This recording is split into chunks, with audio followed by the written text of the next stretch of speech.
Yo guys. So, konting chikahan lang tayo sa yan sa mga nangyari dun sa World Cup. Mga behind the scenes kunyari. So, by the way pala guys,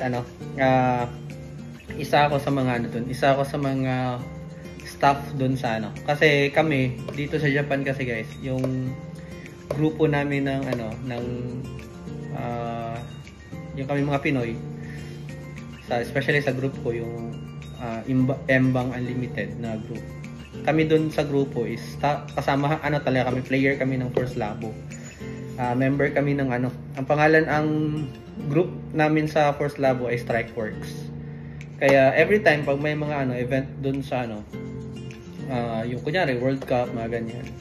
So most likely talaga staff kami. Pag hindi kami kasali sa event, staff talaga kami doon. Kami yung marshal, ganyan, kami yung magfa-facilitate, kami yung mag-assist sa mga players, mga ganun.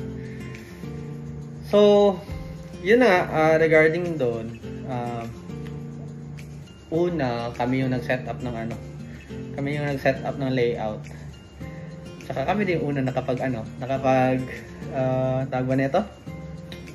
Practice ng layout. After ng bago sila mag-practice doon, kami muna naglapag muna kami.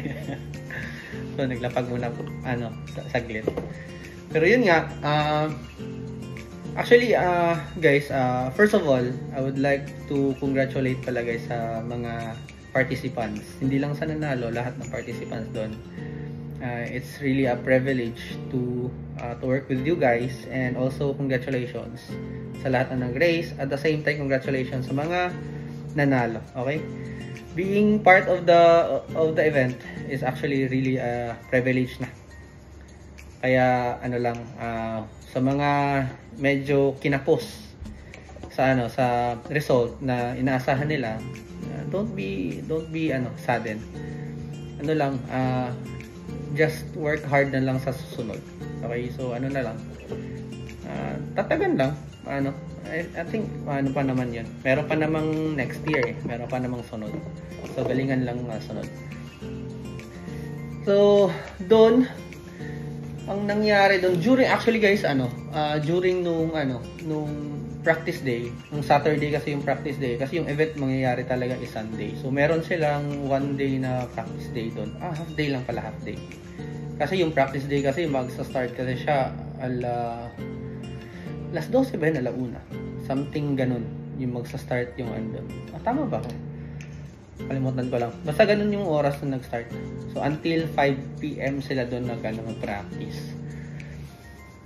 So bago yung ang sa akin naman na part is kami yung nag-facilitate doon sa pag-entry. Pre-entry ng mga players, pag-entry ng players, yun, pag-entry ng mga guests, yung manonood lang. Pag-entry, tsaka pa ba? Yun, sa part ko naman is ako yung sa first, bago kasi may aron doon checking na boost So doon i-check yung auto nyo, doon i-check, tingnan yung tag ba na ito, mga kung hindi ba wala bang problema sa auto, hindi ba siya lampas sa dimension box, mga ganun. So bago pumunta doon, doon sa may line kasi yun, is ako yung nag-check doon sa mga auto isa-isa. Tinitingnan ko kung para at least pagpunta doon sa hanggang dimension na lang yung sine-check. Yun ang pinag-usapan namin. So, ko lang pala guys, just want to clarify lang. Kasi may alam ko may pinost na doon may lumabas na kay Bro Jasper na video Tapos alam ko din parang may nag-comment ata doon na bakit daw bawal yung ganun. So anyway, para daw bakit daw may binago. Actually guys, walang binago doon regarding sa rules ng gearing ng CFM. So for the lang talaga, for the right lang na na yung tamang rules lang tayo. So pag CFM talaga, yung mga normal na gear ng gear ng 3.5, 3.7, yung mga ordinary na gear na ganun, di talaga siya pwede sa CFM guys. As in, bawal talaga. Kahit naman tingnan nyo dun sa mismong chart chart ng mga gears, or even tingnan nyo mismo dun sa nakapost sa Tamiya mismo. So hindi siya allowed. Yung yung allowed na speed gear ng CFM or Super FM or FM chassis, ang allowed niya na high gear is yung lightweight na parang kulay gray. Yun lang talaga. So in-implement namin yun. Kaya dun sa kaya may mga players talaga na nabigla dun. Kasi check ko talaga, tinatanong ko sila nung gear nila, especially pag CFM. Yun nga, inaano namin. Hindi namin pinapalapag pag ganun yung gearing. Pinapapalitan namin bago nila ilapag. So, yeah, kaya yun, next time, be mindful na lang. Kasi may mga naririnig kasi talaga ako mga players, sabi nila, ay sayang kasi yun daw nila yung na-practice kasi nila. Well, talaga guys, sensya na. Yun talaga yung rules kasi, implement lang namin. Kasi yung naman, yung rules naman ng BMAX, yung pinaka-foundation naman ng rules na yun is yung Tamiya rules naman. So may may exclusive rules lang yung BMAX na na category. Pero yun nga, backbone pa rin yung sa Tamiya. And then isa sa mga sinita namin yung mga ganito. Yun, pinapabalik ko kunyari, lampas yung screw guys, parang makikita ba? Yan, parang nakaumbok. So pinapa-tape namin yan. So sa mga next time bago pa maglaro or maglalaro ulit next year sa World Cup ng BMAX, takpan nyo na yung ganun. Kunyari dito yung mga wheel shaft nyo, siya, lalampas siya, takpan nyo na ng tubing, rubber tube, or di kaya takpan nyo ng tape. Yun ang pinaka maigi doon gawin nyo para hindi naman guys, hindi naman namin dinidq yung mga players. As much as possible, pinapaano lang namin, pinapalitan. Pero don't be guys, ang tawag nito, wag nyo lang isipin na walang DQ dito sa Japan. Meron talaga. Kasi kunyari guys, ginawa nyo pa rin, tapos nakita namin dun sa talaga finals. Nung sa finals kasi since andun pa kasi ako sa ako kasi yung nag-check din talaga sa last ng ng mga players ng mga auto. Tinitingnan ko na. Hindi ko naman kine-check na yung titingnan talaga ng husto yung auto. Kasi lang, titingnan ko lang konti. Kung wala bang sa miss ba sa auto. So kasi kung bang nakita ko niya sa finals na yun, so top 3 na yun na nung nangyari. Kung may nakita nung nakalapag pa lang yung auto nila sa table. Kung nakita kong pagkatingin ko may nakita kong parang hindi pwedeng siyang gawin sa auto. Well, i-DQ talaga namin. So yun ang may DQ pa rin pero magaganap siya doon na sa finals na talaga pagkatapos. So yun, pasensyahan pag mangyari yun. Kaya ang ginagawa namin dito pa lang sa umpisa pa lang, sine-check na namin, sinasabihan na namin yung players na dapat baguhin to, kung merong dapat baguhin para at least maiwasan yung gano'n na problema. Kasi sayang din nag-finals ka tapos madidikyo lang, 'di ba? So yun naman yung And also, pa ba? Ayun pala yun, eto guys, yung cutting. Nag-strict din kami ng cutting. Isa kasi yun guys 'di ba? In-implement na kasi yun sa sa Tamiya, sa BMAX talaga yung yung regarding sa mag-cut ng cowl. Dito guys ito na lang. So, kunyari, strato. 'Di ba yung sa strato, guys, yung dito banda, kinakat niyo yung dito. Okay lang mag-cut, walang problema doon. Pero always yung isipin na from the body, from the chassis sa yung cutting yun, dapat yung pinaka-maximum lang is 3 mm. Pag lumampas talaga nun, hindi namin ina-allowed na gamitin niya yun. Pinapalitan namin yung cowl. So, yun ang nangyari doon. Yun ang mga basic na mga tawag ba nito, mga regulations na in-enforce namin doon sa Tapos isa din yung oil. Tapos during sa pala pwedeng gumamit ng guys, alkaline. I mean yung yung rechargeable. Pwede ka din gumamit ng ng alkaline, pero yung alkaline naman nasa sa inyo na yon. Pero sa finals talaga, alkaline talaga gamitin nyo. Yung mga kotse nyo, papalitan nyo ng alkaline yun. Yung battery na yun. Kahit naka tono ka ng rechargeable battery. Yung allowed lang pala guys na rechargeable batteries is ano siya, yung Neo Champ. Okay, dito sa Japan Neo Champ talaga. Then ang allowed lang din na ano tawag ba nito? Allowed din na alkaline yung RX na power chunk. Sa Tamiya pa rin. So yun yung ano. By the way pala guys, dami kong na-meet doon. Hindi lang hindi lang nila alam sila. Pero dami kong na-meet. Na-meet ko nga sila si yun sa Team USA, si Sir Macbite. Na-meet ko yun doon.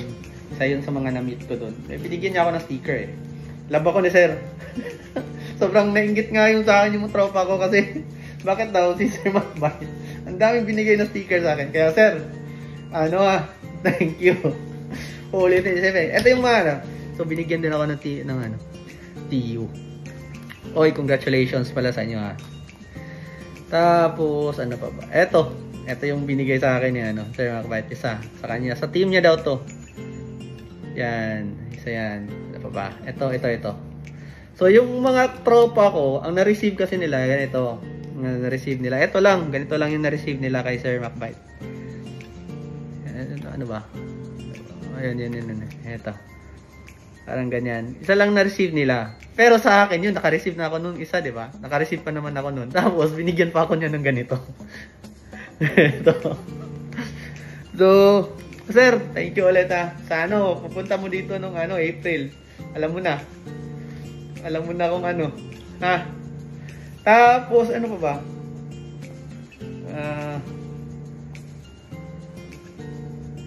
Ito sa Malaysia. Ito Fuji Hobby Shop. Malaysia. Alam ko Malaysia 'to eh. Binigyan nila ako nito.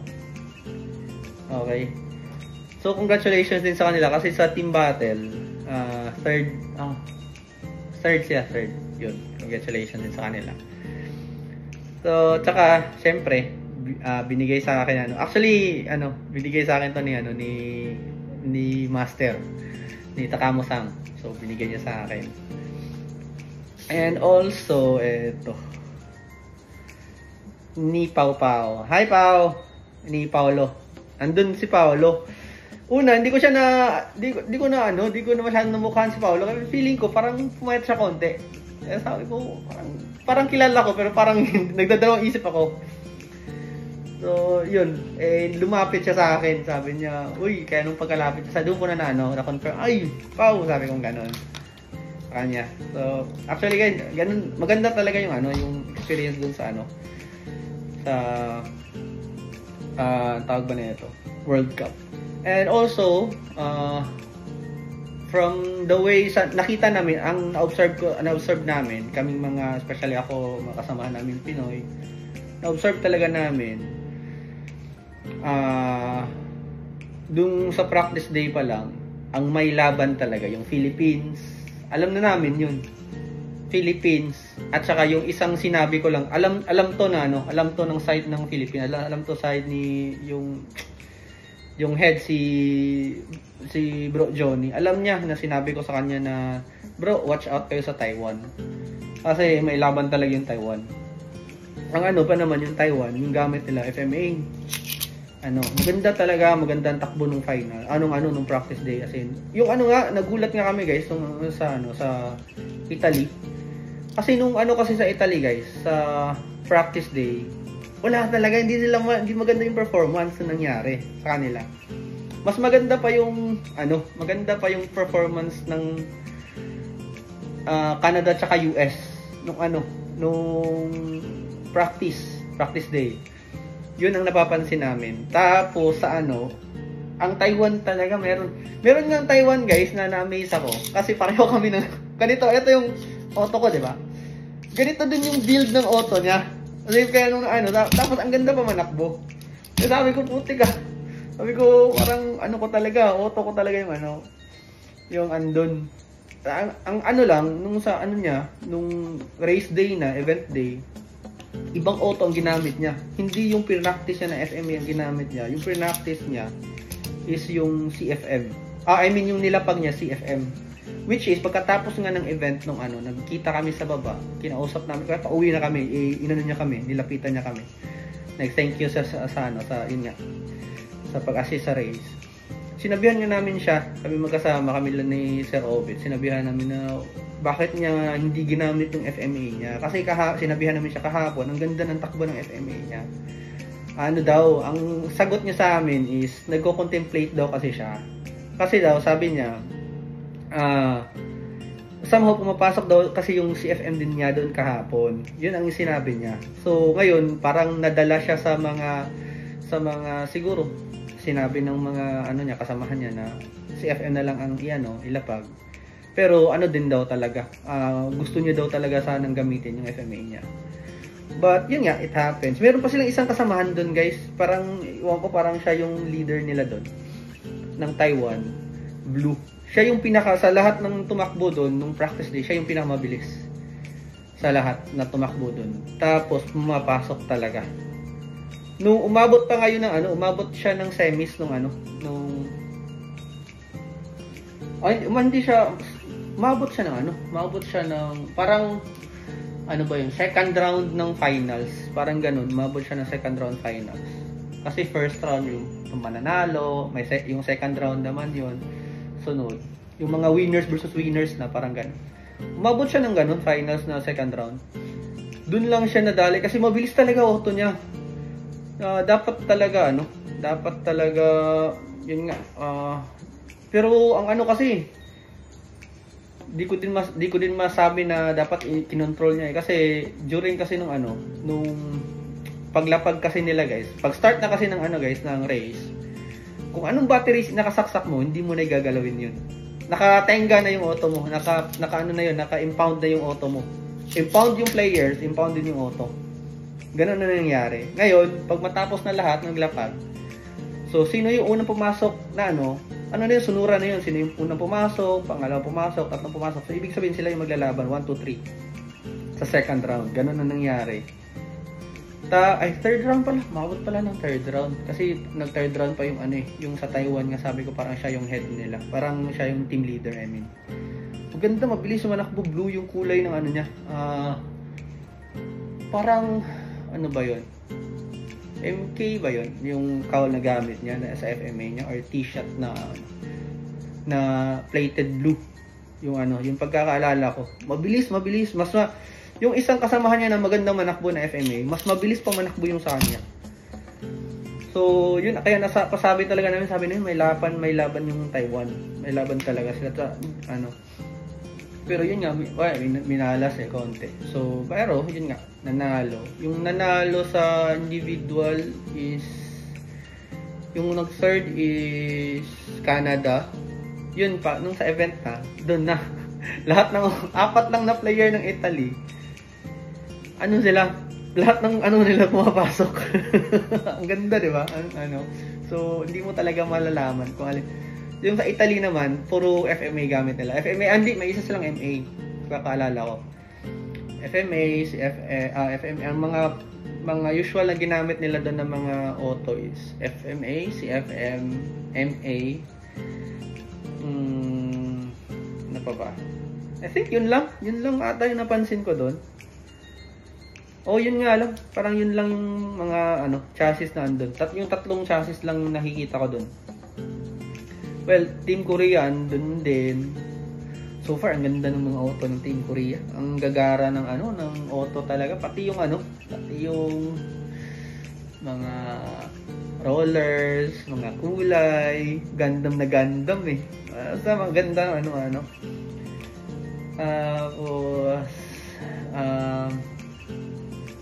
yun nga, Italy nag-second sa individual, tapos as usual, Team Philippines yung nanalo. And sa sa team battle, Myanmar, not Myanmar, sorry, Malaysia, third, Italy, second, tama ba ako? Oo. Tapos first, syempre, ang first is ang Philippines. So, as in, dominated talaga yung nangyari doon ng Philippines. Grabe. Well, sinabi din sa akin, nag-share din sa akin si may-ari ng TU, si Bro Johnny, nag-share na talaga siya sa akin. Nasabi niya, nag-prepare daw talaga sila. Inaraw-araw daw talaga nilang mag-prepare yung before pa lang sa event. Bumili pa talaga, sinuportahan niya, bumili daw sila ng carpet, which is ginaya nila dun sa, yung venue kasi guys, nasa yung station nasa Minatomirai, Yokohama, Kyocera building. So dun ginanap yung event. So ang kasi dun, ang lapagan kasi dun guys is may carpet. So yun napansin ni Bro Johnny yung venue na may carpet. So binilhan niya ng carpet yung nilapag daw niya yung racetrack na may carpet. So no wonder talaga na lahat ng auto nila nakatono talaga sa layout. No wonder talagang ganun. Kasi nagmamatter talaga yun guys sa mga ganun. Dapat alam mo din yung flooring ng kung gusto mo talagang paghandaan yung isang race. Kung meron ka lang venue tapos Now for the questions, anong nangyari sa Team Japan? Well, for the Team Japan guys, wala I'm not so sure guys kung since hindi ko din naman kasi sila nakausap talaga yung mga players. Pero di ko talaga sure kung ano ba sila ngayon. Hindi ko din sasabihin na excuse to para sa kanila. Kasi sa totoo lang, nung pagkatapos kasi ng All Japan Cup, wala talaga kami mahanap kung saan nakalatag yung yung layout ng for World Cup. Walang naglatag yung Ideon, hindi naglatag yung First Labo kasi nga yung First Labo na office, yung building nila nag-close na kasi sila doon kasi umabot na sila ng 10 years doon yung contract nila.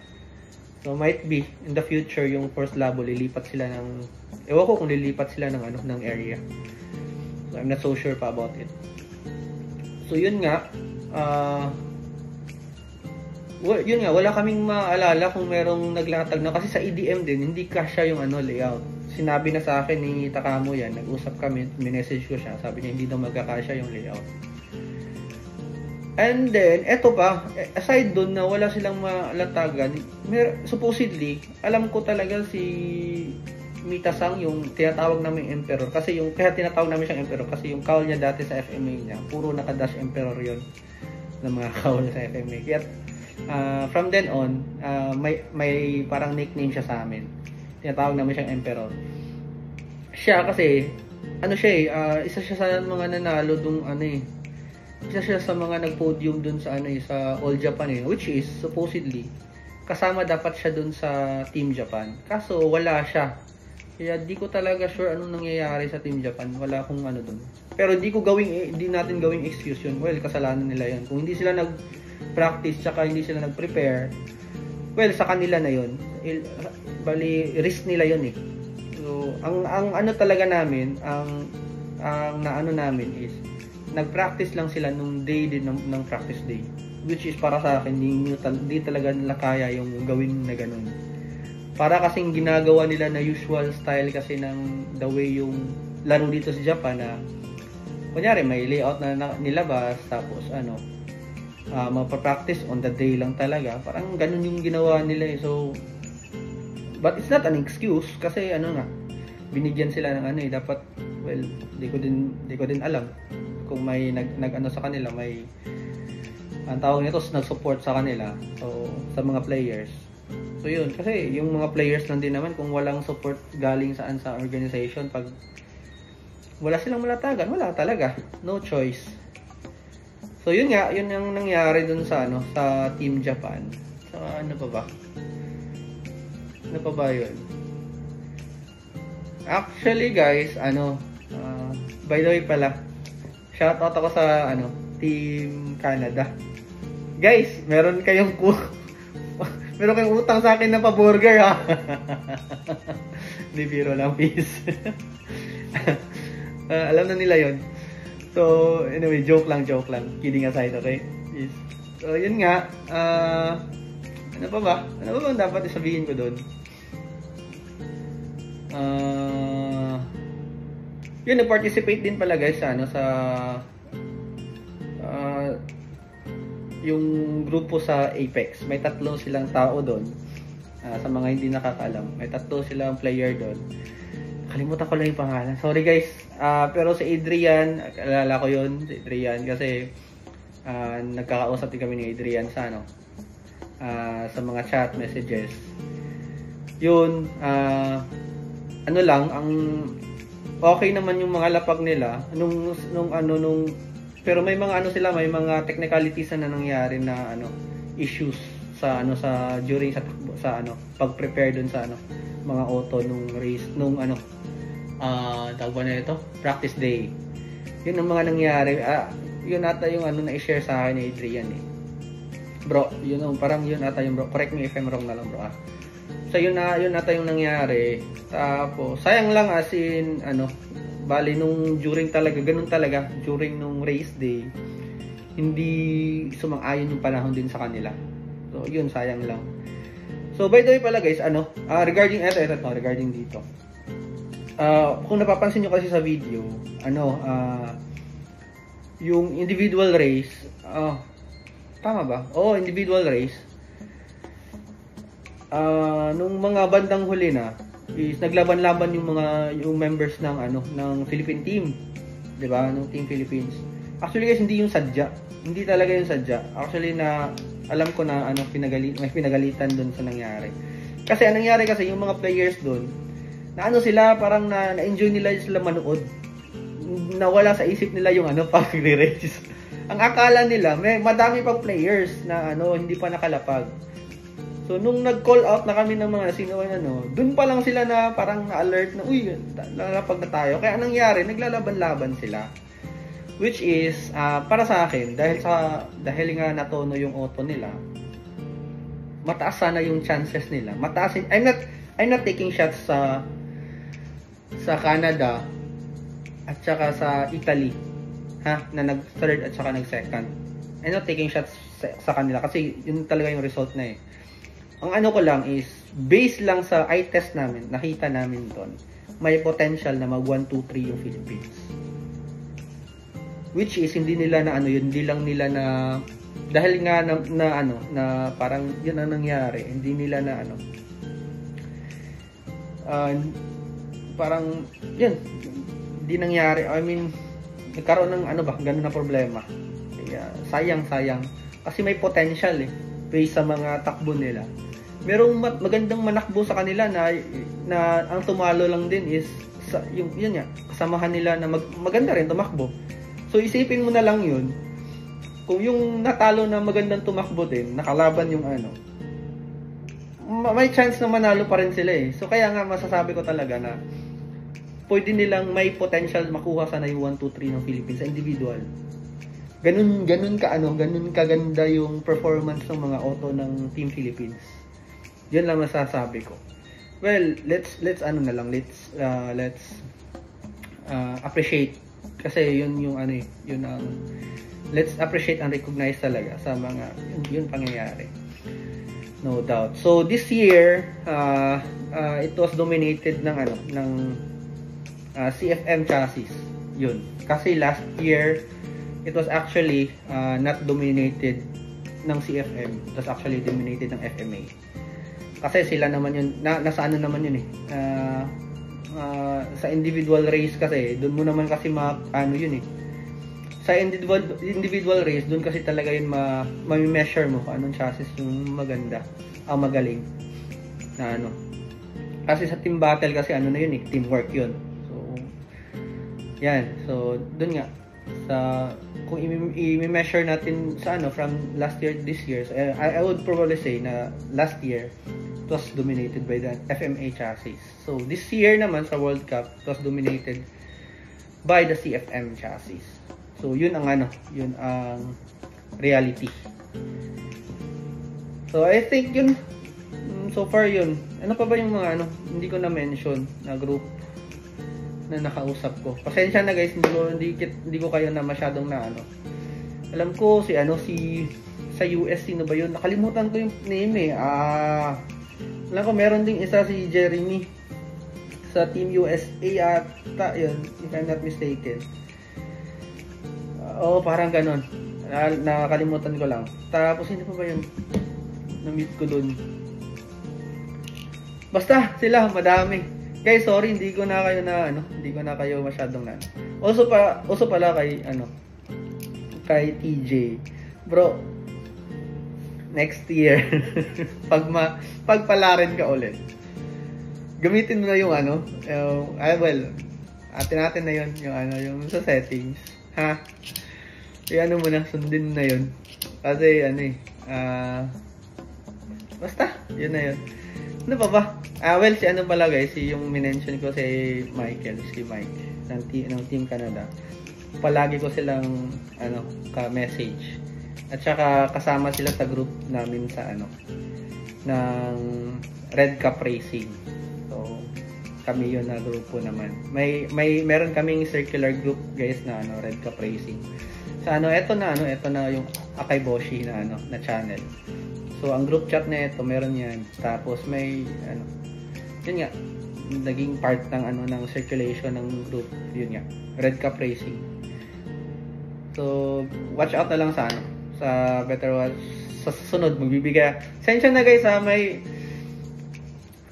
meron akong mga nakilala doon. Meron akong mga na-encounter. Hinihingi nila yung uniform namin sa sa Force Labo, yung sa Strikeworks namin. Hindi talaga namin pwedeng allowed ibigay yun, guys, kasi sa amin yun sa team. Bawal talaga yun, sensya na.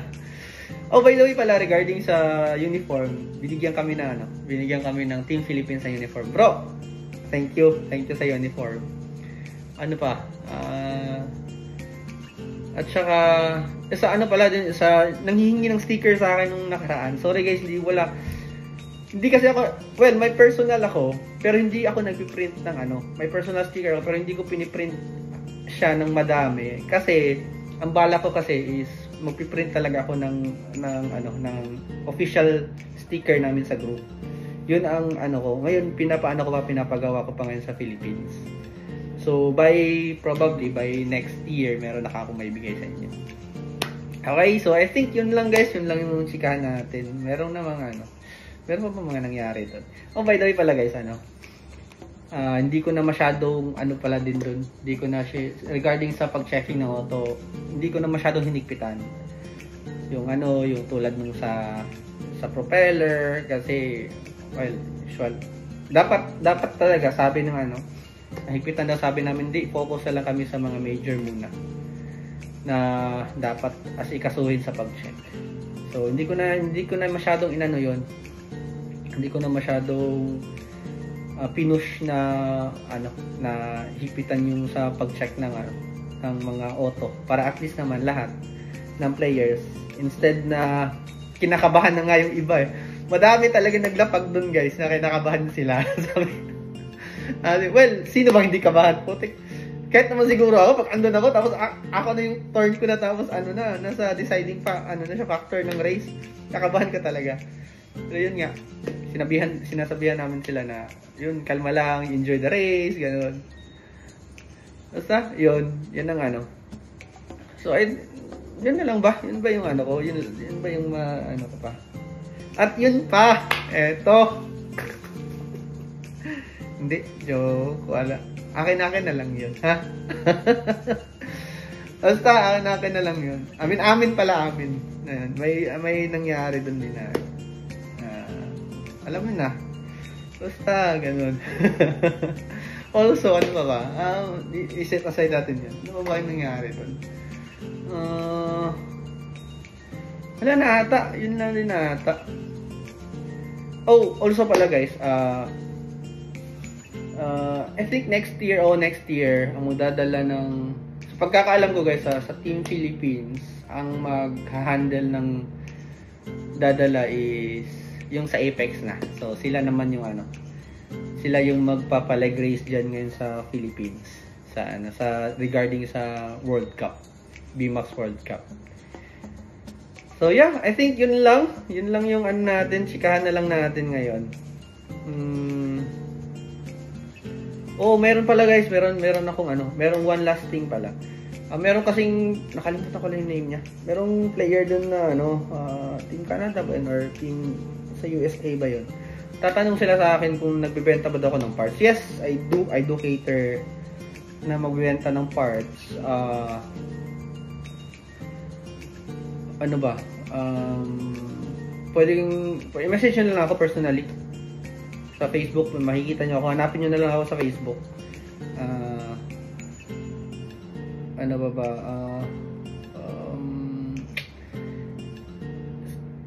Basta regarding dun sa transaction, yun lang, nyo na lang, i-message nyo na lang ako personally para at least maano natin, mapag-usapan natin.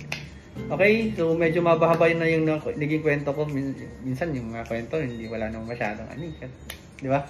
Lang share lang. Okay, may yun lang. So yun, sige guys, hanggang dun lang yung pintuhan natin, saka chikahan natin ngayon dito regarding sa nangyari nga behind the scenes ng World Cup. So again guys, see you again for the next video and salamat.